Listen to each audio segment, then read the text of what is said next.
दुर्वासा जी स्वर्ग से आ रहे थे और भगवान ने दुर्वासा जी के गले में अपना माला, नीलमणि वाला माला भगवान उतार के दुर्वासा जी के गले में डाल दिए थे।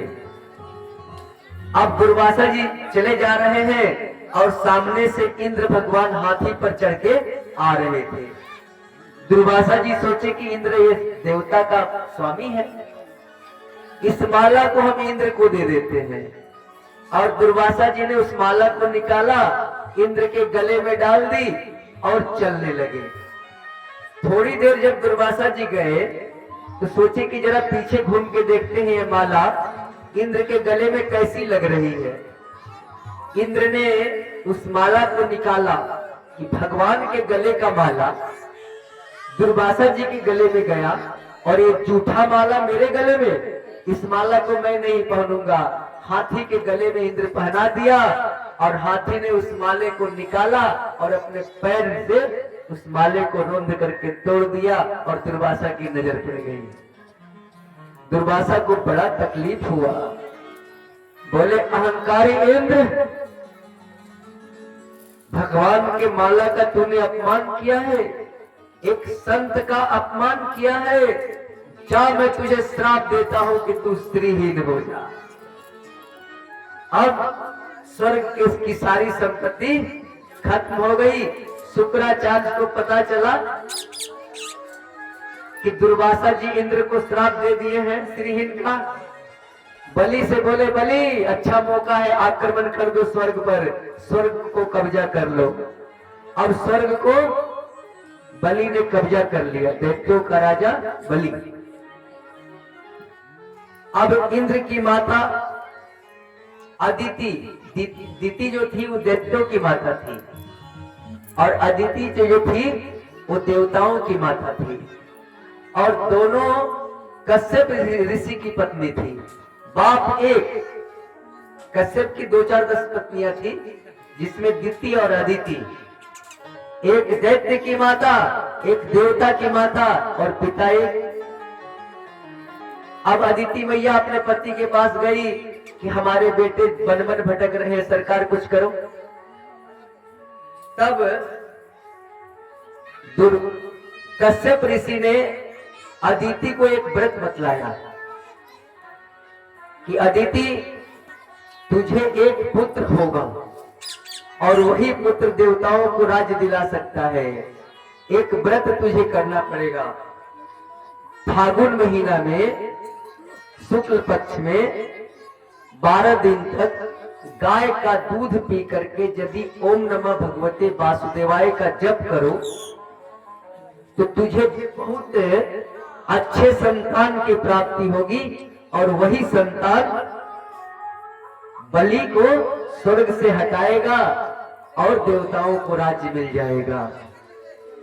तो वही करती है अदिति मैया ने व्रत किया और व्रत करने के बाद ऋषि कुल में भगवान का प्राकट्य हुआ। भगवान 52 बन के आए ऋषि कुल में, 52 अंगुल के भगवान प्रकट हुए। अब ऋषि कुल में भगवान आए हैं, एक बार बोलिए 52 भगवान की। और 52 भगवान का यज्ञोपवीत हुआ और बृहस्पति जी गुरु थे। गुरु जी बोले कि 52 भगवान, यज्ञोपवीत मैंने कराया, इसका दक्षिणा तो हमें चाहिए। 52 भगवान बोले कि सरकार दक्षिणा क्या लोगे? तो बृहस्पति भगवान ने कहा, हमें तो त्रिलोक की संपत्ति चाहिए। 52 भगवान बोले कि त्रिलोक की संपत्ति अभी किसके पास है? त्रिलोक का राजा कौन है? तो अभी त्रिलोक का राजा बलि है, जो नर्मदा नदी के किनारे यज्ञ कर रहा है। क्योंकि शुक्राचार्य ने बलि से कहा था कि बलि, यदि तू 100 यज्ञ कर लेगा ना तो इंद्र के पद से तुझे कोई हटा नहीं सकता। 99 यज्ञ पूरा हो गया था, 100वां यज्ञ चल रहा था और 52 भगवान पहुंच गए उस यज्ञ में। अब बलि ने बड़ा स्वागत किया और बलि बोला कि सरकार कुछ मांग लो, यज्ञ में आए हो। तो 52 भगवान बोले कि अरे बलि, हमें 3 पग जमीन चाहिए, मात्र 3 डेग जमीन। बलि बोले कि मांगे भी तो क्या मांगे। बलि के पास जो एक बार हाथ फैलाता पूरे जिंदगी में हाथ नहीं फैलाना पड़ता। अरे मांगना है तो कुछ अधिक मांग लो। बोले कि नाना, ब्राह्मण को संतोषी होना चाहिए। जब मेरा काम 3 डेग से चल जाएगा तो हम ज्यादा क्यों नहीं लेंगे। तो बलि ने कहा कि सरकार, जहां पर 3 डेग लेना है ले लो। भगवान बोले ऐसे कैसे होगा, पहले संकल्प करो, 3 डेग का संकल्प करो। अब शुक्राचार्य जी ने देखा, करिए बौना कब से बात कर रहा है। ध्यान लगाया तो बौना में भगवान दिखाई पड़ा। शुक्राचार्य दौड़े दौड़े आ गए, खबरदार बलि, ये बौना नहीं है, ये नारायण है, 1 डेग में समूचा नाप लेगा, इसे कभी मत देना। अब बलि ने कहा कि गुरुजी, संकल्प करना ना करना वो तो अलग की बात है, लेकिन मैंने तो मन से 3 डेग दे दिया है। अब ऊपर से संकल्प हो या ना हो। गुस्सा करके शुक्राचार्य चले गए कि यदि तू इसको दे देगा तो कंगाल बन जाएगा। बलि बोले कि यदि ये बौना होगा तो 3 डेग लेके जाएगा। अब भगवान होंगे तो दुनिया याद रखेगी कि जिस भगवान से सब मांगता है उस भगवान को बलि ने दिया है। बलि का हाथ ऊपर है और भगवान का हाथ नीचे है। हमारे तो दोनों हाथ में लड्डू हैं। गुरुजी उठ के चले गए और जो ही बलि ने संकल्प किया, भगवान ने विकराल रूप बनाया और 2 डेग में समूचा नाप लिया, आकाश पाताल। बोले कि तीसरा डेग कहां रखे, और तीसरा डेग रखने के लिए कुछ था नहीं। तो गरुड़ को बोला कि गरुड़ फांस में बलि को बांध दो। बलि बांधा चला गया। बलि बोला, सरकार क्यों बांध रहे हो, क्यों, तूने अभी एक पग हमें दिया नहीं। बोले कि सरकार ये बताओ कि धन बड़ा है कि धनवान। तो भगवान बोले धनवान बड़ा। तो अभी तक तो मेरा धन लिया है, धनवान तो यहाँ है, इसलिए अपना तीसरा पग मेरे माथे पर रख के हमें भी ले लो।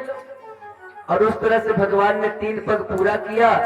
तो भगवान भी बोले कि बलि अब तू भी हमसे कुछ मांग ले। भगवान बोले, बलि बोला कि सरकार, हमारी तो यही इच्छा है कि जब जब अपने घर से निकले तब तब आपकी चेहरा हमें दिखाई पड़े।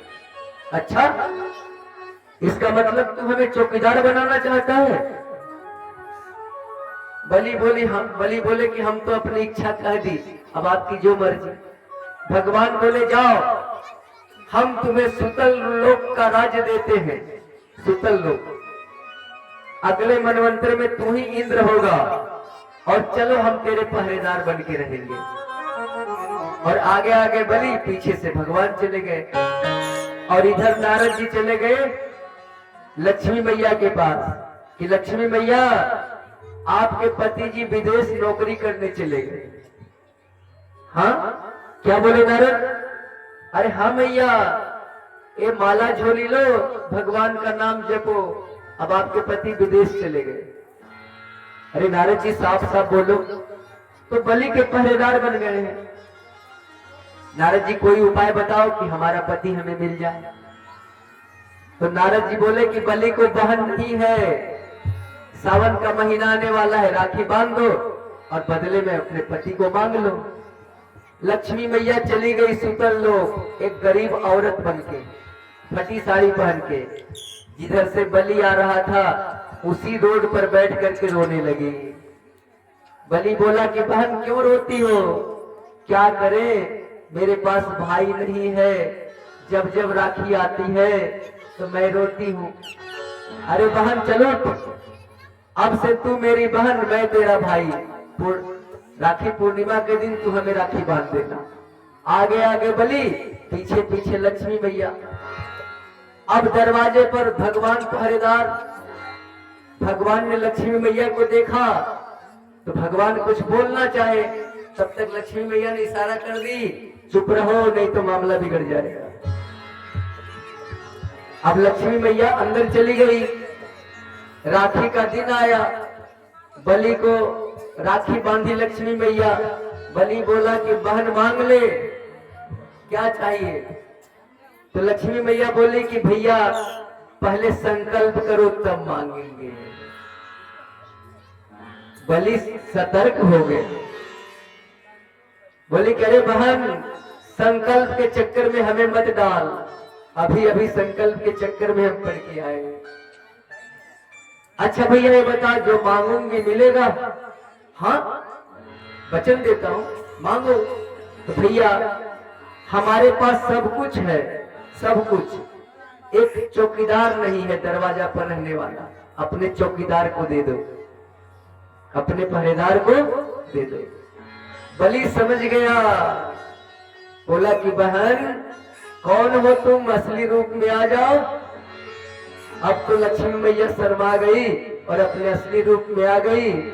और तब बलि बोला चौकीदार से, आइए भगवान जी आइए, हम अपने बहन को तुझे दान देंगे। लक्ष्मी के लिए लोग दर दर भटकता है और बलि ने लक्ष्मी को दान दिया। क्या दान दिया? नारायण का दान दिया। इसीलिए बलि का दान अमर हो गया। और एक अवतार में भगवान ने मछली का अवतार लिया था और प्रलय पर्यंत शंभु मनु की रक्षा की थी। इस तरह से मैंने आपके सामने अष्टम स्कंद तक की कथा रखी। अब